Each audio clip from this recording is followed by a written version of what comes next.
pemirsa Tribuners dimanapun Anda berada, jumpa lagi bersama saya Didi Rahmawan, manajer liputan Tribun Jambi. Kali ini kita akan ngobrol santai dengan tamu istimewa, narasumber istimewa, dan menemukan momentum yang pas 21 April Hari Kartini. Bersama saya sudah ada Ibu Triana Agustin. Selamat siang, Bu. Siang, Pak. Saya panggil Ibu, siapa? Ibu Nana ya? Bu Nana. Nah, Ya. Bu Nana. Saya sedang bersama Bu Nana. Siapa beliau? Beliau adalah Kepala Lapas Perempuan 2B Muaro Jambi. Disinilah tempat para warga binaan perempuan di Provinsi Jambi menjalani masa hukuman. Oke, kita akan berbincang bersama saya bersama Bu Nana. Oke, apa kabar, Bu? Baik, alhamdulillah. Oke. Sehat. Ibu sebelum di sini boleh cerita, Bu, bertugas di mana, Bu? Awal mula atau mulai dari kuliah atau bagaimana nih? Awal mula masuk sebagai di Pegawai Kemenkumham, Kementerian iya, Hukum, Kemenkumham. iya. Oke, jadi perkenalan singkat dari saya, nama saya Triana Agustin. Saya kelahiran Kota Lubuk Linggau, Pak. Lubuk Mungkin Linggau. banyak yang kurang tahu ya Kota Lubuk Linggau. Tahu, Jadi ini Kota Lubuk Linggau, Sumatera Selatan. Jadi saya setelah tamat SMA, saya langsung mengikuti tes Akademi Ilmu Pemasyarakatan. Iya. Jadi mungkin pada tahun 2000 itu dulu banyak sekali orang yang belum tahu dengan Akademi Ilmu Pemasyarakatan. Mungkin masih awam ya, Akademi Ilmu Pemasyarakatan. Dan juga saya pun juga tidak tahu kalau saya nantinya kerjanya nanti bakal di lapas atau rutan atau di Kemenkumham gitu ya. Jadi karena coba-coba dulu ikut tes di Akademi Ilmu Pemasyarakatan waktu itu di Cinere, Jakarta. Iya. Dan alhamdulillah saya dapat, Pak, tahun 2000. Desember tahun 2000 saya menjadi taruna di Akademi Ilmu Pemasyarakatan. Di sana mungkin pertama kali saya masuk saya agak kaget karena pikir saya sekolah itu kuliah seperti orang-orang lain biasanya. Tapi ternyata itu semi militer. Jadi yang harus kita bersikap disiplin, kita juga harus strong ya kan, padahal kita masih tamat SMA. Yang mana kalau tamat SMA itu kita kan masih pengen tuh sesuatu yang mencari jati diri lah ya, mencari apa ya, pengen kuliah yang seperti orang lain gitu kan. Nah, cuman Sempet sok itu, Bu? Sempet sok. Karena waduh, ternyata saya nanti kerjanya di sini ya gitu nanti gitu kan. Apalagi pada saat kita ke lapangan ya, ke lapas atau rutan kayak gitu. Jadi disitulah pertama kali saya tahu bahwa nantinya saya akan terjun ke pemasyarakatan gitu. Tapi ternyata asik gitu, Pak. Sekolah taruna itu asik. Di sana saya banyak teman. Terus juga yang mungkin selama ini tidak disiplin, akhirnya saya lebih disiplin. Pembentukan karakter ya, karakter kita, etika kita, tingkah laku kita semuanya ya. Itu. Jadi saya tamat dari Akademi Ilmu Pemasyarakatan tahun 2004. Tahun 2004 saya tamat, kemudian karena kita keluar itu langsung PNS ya, Pak. Nah, saya langsung melaksanakan tugas yang pertama kali di kota kelahiran sendiri juga. Senang berarti, Bu? Senang pulang kampung. Iya, di kota Lubuk Linggau. Iya, itu. Jadi saya bertugas di kota Lubuk Linggau cukup lama, 7 tahun. 7 tahun saya di Lubuk Linggau, dan itu pun masih staf karena perempuan waktu itu ya mungkin tidak terlalu memikirkan karir ya, tapi saya selalu kuliah. Yang utama saya mengejar kuliah, karena bagaimanapun kita pasti kita membutuhkan sekolah yang lebih tinggi lagi itu ya. Artinya sama seperti Kartini tadi, Bu ya. Kartini ada semangat untuk semangat untuk maju. Semangat untuk membuktikan saya perempuan tapi saya bisa. Seperti itu. Baru dari Lubuk Linggau. Jadi dari Lubuk Linggau saya kuliah di Unihas Bengkulu. Saya tamat S1, kemudian saya langsung melanjutkan kembali ke S2. S2 Universitas Bengkulu. Bengkulu. Itu. Jadi tamat S2 barulah saya berani untuk pindah. Karena saya sudah punya modal. Saya sudah kuliah, saya sudah bisa lah. Jadi saya akhirnya pindah ke Palembang. Itu. Setelah di Palembang, saya bertugas di kantor wilayah selama 6 bulan. Kemudian saya mendapat kepercayaan yang pertama menduduki jabatan menjadi kasubsi registrasi di Bapas kelas 1 Palembang. Bapas, oke. Iya, mungkin Bapas nggak tahu juga. Tahu. Bapas tahu. Dari masyarakat. Biasa itu yang mau bebas, asimilasi. Iya, misalnya. yang mau PB, Iya. yang mau itu dia pengawasannya Iya, terhadap benar. warga binaan, itu Bapas. Jadi saya bertugas di Bapas lumayan lama juga, 2 tahun setengah. 2 tahun setengah di Bapas kelas 1 Palembang. Kemudian saya mendapat kepercayaan kembali menduduki jabatan menjadi Kasibim Kemas di Lapas kelas 1 Cipinang. Oh, Iya. Cipinang berarti Bu ya? Cipinang. Itu juga pertama Pasti berbeda iklim Berbeda. kerjanya Bu. Iya, karena kan saya di Bapas, tiba-tiba saya di Lapas kelas 1 Cipinang, yang mana warga binaannya begitu amat banyak, 3.000, waktu saya dulu tuh kalau nggak salah 3.000 lebih deh. Terkenal Hampir banget Lapas Cipinang ya. Iya, Lapas Cipinang, jadi saya bertugas di Lapas Cipinang. Itu, jadi di Lapas Cipinang pun juga saya merasa gini, bisa nggak ya? Bisa nggak ya saya? Ada rasa takut di Awalnya, awal saya ada rasa takut karena saya dari Bapas yang kalau di lapas dulu di Lapas Lubuk Linggau ya sebelumnya yang pertama memang saya di lingkungan pekerjaan yang warga binaannya banyak yang laki-laki. Habis itu di Bapas kan tidak terlalu instan bertemu warga binaan ya. Kemudian saya pindahlah ke Lapas Cipinang yang mana langsung banyak 3.000-an orang warga binaan. Jadi agak itu awal pertama. Tapi yang seperti tadi Kartini tadi yang dibilang tadi bahwa perempuan itu harus maju. Sekarang kan emansipasi ya. Tidak semua pekerjaan yang hal-hal yang lebih itu selalu laki-laki, tapi ada kalanya sekarang perempuan bisa di tingkat kepemimpinan yang tarafnya khusus di laki-laki. Jadi waktu itu saya menjabat di Kasibim Kemas di Lapas kelas 1 Cipinang. Disitulah saya lebih banyak lagi ilmu, lebih banyak lagi mengerti 3.000 orang warga binaan berarti 3.000 karakter yang ya harus kan? dihadapi. 3.000 karakter yang mana saya waktu itu jabatannya Kasibim Kemas. Jadi semua kegiatan yang ada di Lapas kelas 1 Cipinang itu yang berkaitan dengan warga binaan itu saya. Dan pernah juga penyuluhan kita yang harus mengeluarkan semua warga binaan. Jadi 3.000 di lapangan penuh, saya sendiri di lapangan perempuan. Jadi staf-staf ada sih di situ kan. Tapi saya perempuan sendiri berdiri di situ di depan mereka. Memberikan arahan kepada warga binaan. Di situ ada pembunuh, di situ ada yang kasusnya narkoba, yang tipikor, pokoknya macam-macam lah, banyak. Nah, di situ saya temuin dan akhirnya saya lebih banyak lagi pengalaman, lebih banyak lagi hal-hal yang selama ini saya kurang tahu. Akhirnya saya tahu di situ. Jadi 3 tahun saya bertugas di Lapas kelas 1 Cipinang. Alhamdulillah tidak ada masalah. Semua pekerjaan saya aman, lancar. Akhirnya mendapatkan kepercayaan kembali menduduki jabatan di Lapas Narkotika Muara Beliti. Sempat di Muara Beliti. Tahu nggak Muara Beliti? Belum tahu. Belum tahu. Muara Beliti. Muara Beliti itu masuk di Lubuk Linggau. Balik tapi lagi dia kabupaten. Kabupaten Musirawas gitu. Baru dari narkoba. Jadi di sana saya menjabat Kasibinadik. Di situ juga lumayan agak lama, 3 tahun. Dari Lapas Narkotika Muara Beliti, akhirnya saya mendapatkan kepercayaan pada tanggal 17 Desember. Waktu itu SK keluar, saya juga sempat kaget, jadi Kalapas kelas 2B Jambi. Luar biasa Bu ya. Akhirnya jadi sampai pada saya sertijab tanggal 4 Januari. Jadi sekarang sih sudah kurang lebih 3 bulan. 3 bulan. Saya bilang baru ya. Iya, baru.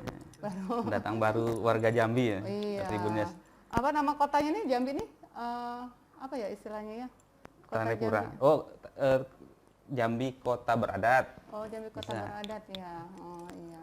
Jadi masuklah menjadi warga Jambi gitu. Berarti Bu, selama lapas perempuan ini berdiri Ini kan 2 saya tahun buka ya? aja. Boleh silakan. Oh Bu. iya, biar tahu ya. nanti Iya, nggak biar tahu. kenal. Mm-mm. Oke, ini Tribunnews, Ibu Iya. Nana.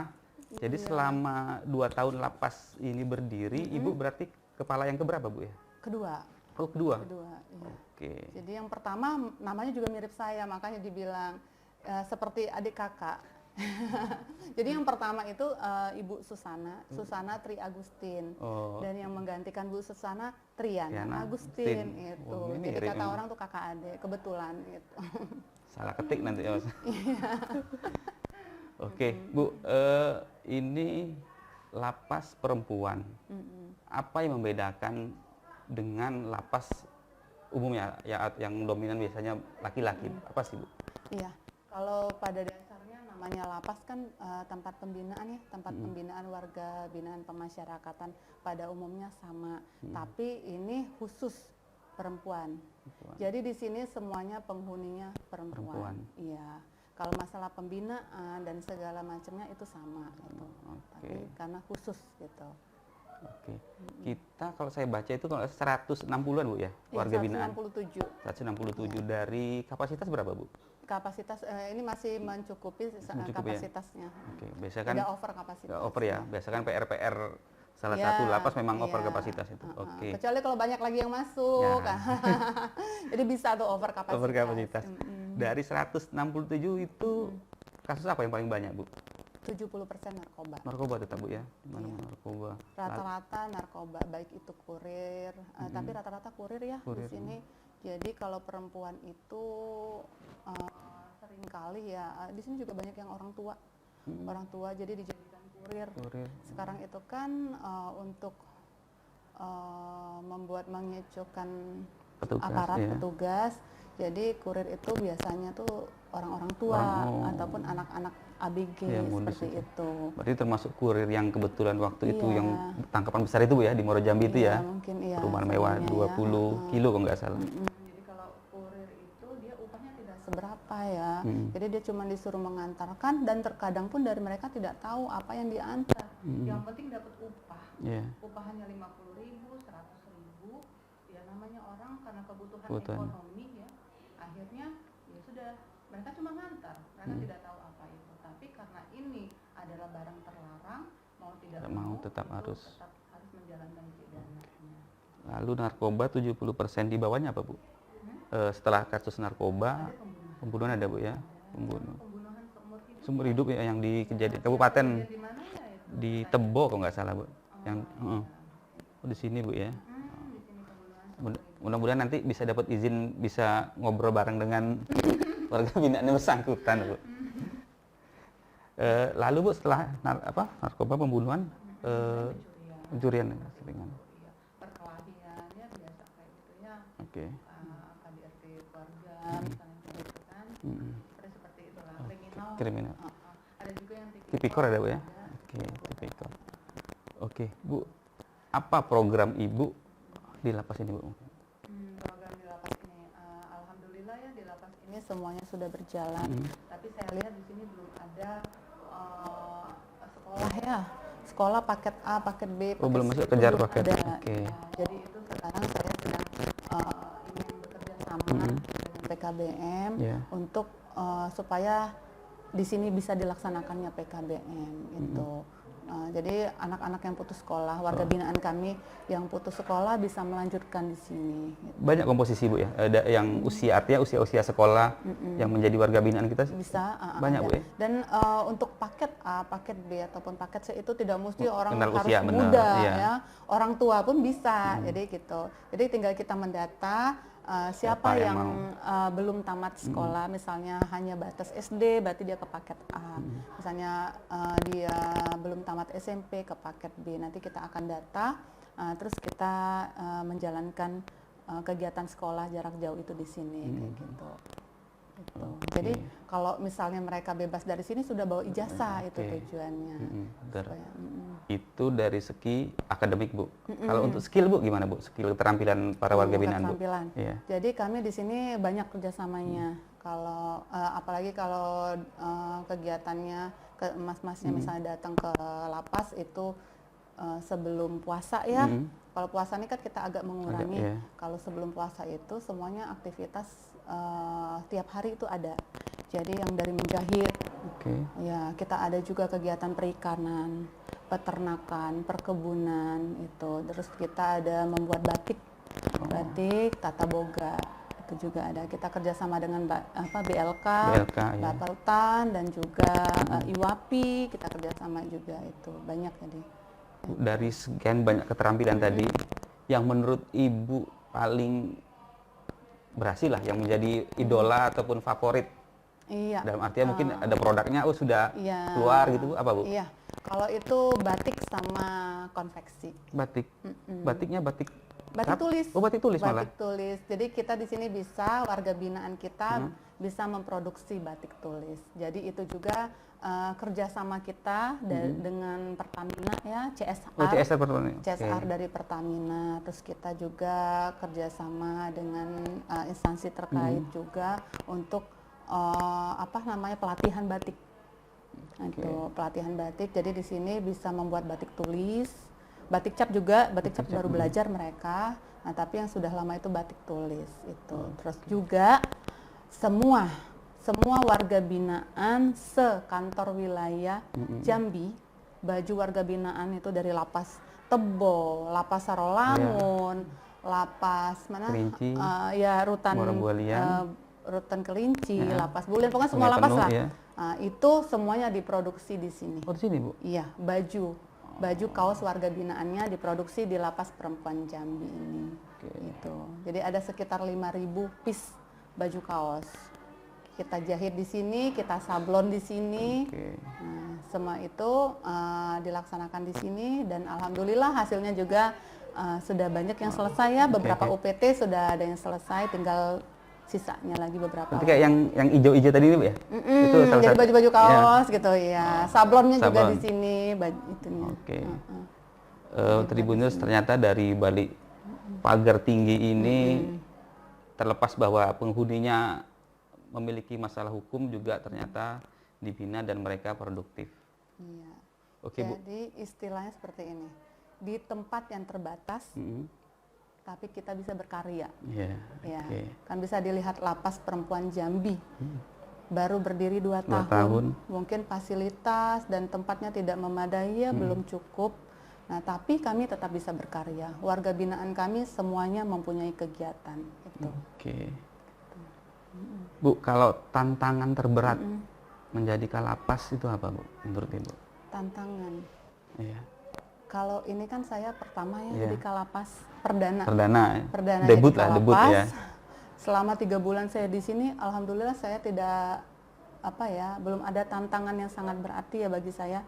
Saya laksanakan semua pekerjaan dengan enjoy, dengan asik. Jadi saya menikmati ritmenya, menikmati prosesnya, apapun kegiatan yang ada di sini. Terus juga baik itu kan kalau lapas kan kita berhubungan dengan warga binaan dan juga petugas, ya kan. Nah, alhamdulillah semuanya bisa saya rangkul dan juga bisa saya kerjasama yang baik dengan para petugas juga dan dengan warga binaan juga begitu. Jadi tidak ada permasalahan di sini. Artinya berjalan dengan ada realnya lah Bu ya. Iya. Gitu. Bu, isu-isu terkait lapas itu kan biasanya Bu masalah keamanan, ya kan? Seperti apa Bu? Apalagi kalau orang luar kan mungkin melihat, lapas perempuan itu mungkin isinya pasti sangat dominan perempuan gitu. Iya, betul. Bagaimana untuk pengamanan? Jadi kalau dari segi pengamanan ya, kalau menurut saya, karena saya sudah pernah di lapas laki-laki, yang dominan laki-laki 3.000 orang laki-laki, itu sangat rawan karena laki-laki bisa manjat dan pemikirannya untuk kabur itu selalu ada. Tapi kalau perempuan berbeda. Jadi kita kalau dari saya rebut dulu hatinya warga binaan. Bagaimana kita bersikap dengan warga binaan. Tidak semua orang itu harus kita lakukan, harus kita bersikap istilahnya ini penjara. Berarti kita harus harus keras, serem apalagi serem, ya. istilahnya kan, katanya kan itu harus muka serem, harus tegas Ya. gitu-gitu. Nah, tegas boleh, tegas ada saatnya gitu kan. Nah, tapi kita juga harus pakai hati, kelembutan, karena ini perempuan tuh pakai hati gitu kan. Jadi kalau kita bisa menyentuh hati mereka, insya Allah mereka tidak akan berpikiran untuk lari. Dan juga di sini banyak sekali kegiatan, jadi mereka tidak ada waktu luang untuk melamun, waktu luang untuk berpikir, di rumah ngapain, ini ngapain tuh tidak, paling malam ya. Nah, jadi semua mereka beraktivitas. Jadi kalau tidak ada waktu luang untuk mereka berpikir hal-hal yang tidak penting itu, insya Allah mereka tidak akan istilah keamanan, stabilitas keamanan kita akan selalu terjaga. Cuman memang yang rawan itu paling di pintu, bukan di tembok. Kalau di tembok kan tinggi ya, Iya. perempuan tuh kalau untuk manjat, manjat-manjat ya. kayaknya kurang lah Betul. ya. Tapi kalau di sini lapas perempuan ya kan, di sini pegawai mayoritas perempuan bisa terkecoh. Nah, jadi saya selalu menekankan ke bagian keamanan khususnya P2U, pintu utama itu harus benar-benar selektif dalam setiap orang keluar masuk ke lapas gitu. Jadi benar-benar harus dijaga, benar-benar harus dilihat. Jadi jangan sampai kesalahan kita pikir pegawai ternyata warga binaan. Itu. Jadi kita perkuat di pintu utama. Pintu utama, oke. Kita ada blok-blok Bu ya, berapa blok Bu kalau boleh? Satu blok. Oh, satu blok aja ya.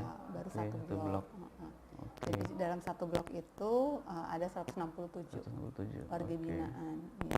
Kita berapa hektar kurang lebih Bu ya? Kurang lebih 6,7 hektar. 6,7. Iya. Oke, 6,7 ada peruntukan untuk kebunnya juga kayaknya di bawah sana tadi ya, untuk kebun ya, bercocok tanam ya. Iya, iya. Nanam apa Bu? Banyak nih, ada buah-buahannya macam-macam, ada buah nanas, ada pepaya, ada bengkoang. Pokoknya kalau misalnya mau merujak di sini bisa. Ada undangan dari Bunda. Iya. Oke. Jadi di sini pun dari mereka untuk mereka, ya kan? Iya. Nah, jadi kita istilahnya memberikan pelatihan tata boga, pelatihan memasak. Jadi mereka memasak, dijual juga untuk sesama, gitu. Ada kantinnya kan, tapi pekerjanya ya warga binaan, pembelinya juga warga binaan dan petugas yang ada di sini. Gitu.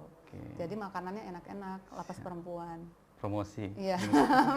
Jadi kalau mau mesen kue lebaran pun bisa Bisa. di lapas perempuan Jambi ini. Kue Tuh, kering. Tribuners kalau yang mau persiapan lebaran. Iya. Lalu Bu, kalau puasa ini gimana Bu? Kegiatan seperti apa kegiatan di dalamnya Bu? Ya, kita ada pesantren kilat. Terkilat ya. Kerjasama dengan Kemenak ya. Oke, betul. Jadi setiap hari ada istilah tausiah dan juga apa ya, semuanya terkait dengan pesantren kilat kayak gitu. Oh, ada ya kegiatan keagamaan. Kegiatan keagamaan tetap berjalan. Gitu. Oke. Oke. Bu, Membatik juga tetap berjalan, tapi ya pelatihannya kan karena ini puasa jadi agak berkurang gitu. Oke, kalau membatik tadi itu Bu, kita produksi itu atas order atau memang rutin produksi atau seperti apa Bu ya? Iya, kita rutin produksi. Rutin, Bu? Kita tetap akan produksi meskipun belum ada yang order, kita produksi. Itu produksi. Jadi kalau pembeli itu memang kita untuk pemasarannya agak sulit. Nah, disinilah saya menyentuh semua yang menonton ini. Jadi jangan pandang sebelah mata tentang lapas. Gitu. Kami di lapas ini sangat banyak warga binaan yang bermanfaat gitu, yang bisa mengekspresikan keahlian mereka, ya kan. Nah, mereka dimulai dari nol, tidak bisa apa-apa, akhirnya bisa membatik. Itu. Dan karyanya pun, desainnya pun tidak sama dengan desain yang di luar. Karena apa? Pelatih, instruktur itu mengajarkan mereka untuk mendesain berdasarkan pola pikir mereka kreasi sendiri. bebas. Kreasi mereka sendiri. Jadi kalau di luar mungkin tidak ada desain corona ya. Nah, kalau di sini batiknya ada desain corona. Iya. Mereka tahu bentuk-bentuk apa ya, virus corona itu seperti apa, jadi dibentuk-bentuk lah. Tapi setelah jadi batik sangat bagus gitu. Mudah-mudahan nanti kita lihat produknya Tribuners. Iya. Oke, Bu, Ibu ini kan lapas Muaro Jambi. Ya kurang lebih hampir 1 jam perjalanan ya dari kota Jambi ya, tempat Ibu berdomisili. Artinya kan selalu bolak-balik gitu Bu. Gimana Bu untuk menjaga stamina Bu? Iya, kalau menjaga stamina yang utama, yang penting jangan stres. Jangan stres, oke. Kan yang membuat sakit itu pikiran. Pikiran. Orang stres, apapun itu, ya kan, nggak punya penyakit tapi stres bisa sakit, bisa stroke dan bisa segala macam. Jadi saya selalu menanamkan juga sama pegawai yang ada di sini, yang penting kita sekarang menjaga pikiran kita, selalu berpikiran positif, jangan berpikiran negatif. Dengan pikirannya sehat, insya Allah jiwa juga sehat. Jadi itu pertama kita pikiran kita, yang kedua jaga pola tidur, ya kan? Pola tidur kita jangan terlalu malam, karena kalau kita begadang pasti nantinya juga akan sakit. Dengan tidur yang cukup, pola pikir kita juga yang positif, terus juga pola makan ya, makan apalagi kalau sudah faktor U, tanda kutip, jadi kita harus juga mengatur pola makan itu. Dan juga pastinya olahraga. Ya, olahraga itu. Jadi kalau sudah semua dijalankan, insya Allah sehat. Virus akan pergi menjauh. Itu tips sederhana, Tribuners. Iya. Lalu Bu, apa namanya terkait Kartini tadi, apa bagi Ibu sosok Kartini itu apa spirit yang perlu diambil oleh para perempuan masa kini, Bu? Iya, kalau dulu namanya pas saat sekolah kan kita diceritain nih namanya Kartini. Berarti kan semuanya tuh dulu kehidupan Kartini itu terkekang ya, sekolah tidak boleh, ya kan. Hidup perempuan itu sepertinya di dalam belenggu, tidak boleh maju, yang maju itu hanya laki-laki. Nah, jadi kita beruntung ada sosok Kartini yang membuka peluang, istilahnya wanita juga bisa seperti layaknya laki-laki dalam segi pekerjaan, dalam segi kepemimpinan ya, perempuan bisa. Jadi dari gelap terbitlah terang. Itulah Kartini. Jadi semua sosok perempuan, kalau menurut saya kita harus kerja, apapun itu bentuknya. Baik itu banyak sekarang kan orang tidak bisa kerja keluar, bisa kerja online. Ya kan? Nah, kalau seperti saya, posisi saya, kita kerja. Jadi kita buktikan bahwa kita kaum perempuan juga bisa maju seperti kaum laki-laki. Kalau dulu mungkin untuk menduduki jabatan kepala itu mayoritas laki-laki. Tapi untuk saat ini semuanya bisa. Perempuan bisa jadi menteri, perempuan bisa jadi presiden. Jadi apa yang tidak mungkin di dunia ini, semuanya bisa menjadi mungkin dengan kita usaha dan doa. Gitu. Berarti Bu, ungkapan Kartini bahwa habis gelap terbitlah terang itu sebenarnya bisa juga menjadi filosofi di sini Bu ya, bahwa warga binaan dulu hidupnya katakanlah gelap, setelah keluar dengan ada bekal kita di sini bisa bermanfaat bagi masyarakat Bu ya. Betul. Ya, saya sering menyampaikan ke semua warga binaan, karena kita sering mengadakan pertemuan dengan warga binaan, sharing lah, kita membuka apa istilahnya kesempatan kepada mereka untuk mereka mengutarakan keluhan-keluhannya, isi hatinya, dan di situ saya sering memberikan motivasi. Jadi seorang mantan narapidana, stigma narapidana itu sangat melekat. Ya kan, setiap orang selesai menjalani masa pidananya seringkali mengulangi lagi pidananya. Karena apa? Karena masyarakat tidak menerima mereka. Akhirnya keputusasaanlah yang membuat mereka mengulangi lagi tindak pidananya. Jadi di sini perlu adanya peranan penting kami selaku petugas dan juga masyarakat dan pemerintah. Jadi harus memberikan kepercayaan kepada semua mantan narapidana bahwa tidak semua orang yang dipidana itu istilahnya kata orang tidak bisa berubah ya. Jadi mereka juga bisa berubah menjadi lebih baik. Mereka bisa memiliki keterampilan yang kiranya nanti pada saat mereka bebas bisa bermanfaat untuk mereka. Dan jangan sampai kita di sini telah memberikan pelatihan, tetapi setelah kembali ke masyarakat tidak menerima ya. Iya, misalnya sudah bisa menjahit, kembali ke masyarakat, terus tidak ada yang mau menjahit sama dia. Karena apa? Jangan menjahit, mantan narapidana.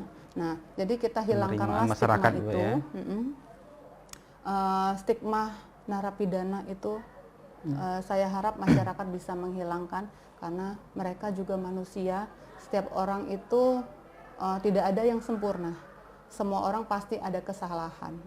Tinggal waktulah yang akan dan tinggal apa istilahnya tuh Allah yang menutup aib-aib kita sehingga tidak publik tidak mengetahui itu. Dan mungkin seorang warga binaan ini, narapidana ini, ya memang mereka mempunyai kesalahan, tapi mereka juga bisa bertobat.